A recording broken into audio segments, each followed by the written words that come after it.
11 సీట్లు వచ్చాయి. ఆడుదాం ఆంధ్ర కొత్త టీం పెట్టుకుంటే మంచిది. వైసీపీకి ప్రతిపక్ష హోదా కూడా లేదు. ఇక జగన్ పని అయిపోయింది. ఇవి ఎలక్షన్ రిజల్ట్ వచ్చాక ఆంధ్రాలో వినిపించిన మాటలు. మరి జగన్ పని అయిపోయిందా? ఫ్యాన్ షెడ్కి పోయిందా? గెలుపు ఓటములు ఎన్నికల్లో కూడా సమానం.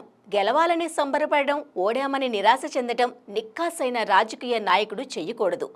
ఈ మాట జగన్ని చూస్తే నిజమని అనిపిస్తోంది. కొన్ని రోజులు గ్యాప్ తీసుకున్నాక మళ్లీ ఫామ్లోకి వచ్చేందుకు ప్రణాళికలు సిద్ధం చేసుకుంటున్నారు.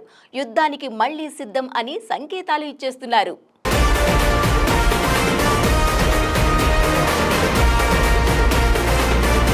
ఎలక్షన్స్ అయ్యాక కూటమి పాలన మొదలైంది. వైసీపీ కార్యకర్తలు చెట్టుకొకరు పుట్టకొకరుగా తయారయ్యారు. 30కు పైగా హత్యలు, 1000కు పైగా దాడులు జరిగి రాష్ట్రం రావణ కాష్టంగా మారిపోయింది అని ఈ మధ్యనే మీడియా ముందు జగన్ చెప్పారు. దీనిపై పోరాటం చేస్తానని కూడా గట్టిగానే నినాదించారు. అందుకే నాయకుడిగా జగన్ మళ్లీ యుద్ధానికి సిద్ధమయ్యారు. హత్యకు గురైన కార్యకర్తల కుటుంబాలను పరామర్శించడంతో తొలి అడుగు వేశారు జగన్. 45 రోజుల్లో దాదాపుగా 36 రాజకీయ హత్యలు, 300కు పైగా హత్యాయత్నాలు. ఆ తర్వాత అనూహ్యంగా తన పోరును ఢిల్లీలో మొదలుపెట్టారు. ఏపీని మరో మణిపూర్లా చెయ్యొద్దు,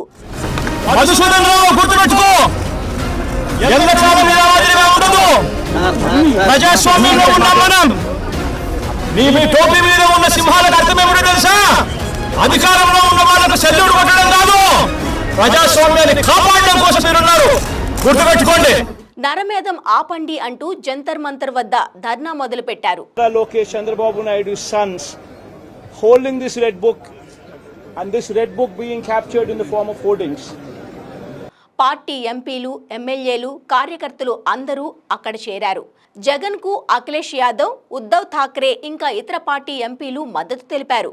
ఏపీలో కూటమి చేస్తున్న దమనకాండకు అద్దం పట్టే ఫోటోలను, వీడియోలను కూడా ప్రదర్శించారు.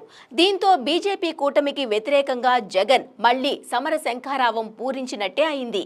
చూడాలి మరి జగన్ మునుముందు తనదైన యుద్ధ నీతితో బాబు అండ్ టీంను ఎలా ఎదుర్కొంటారో.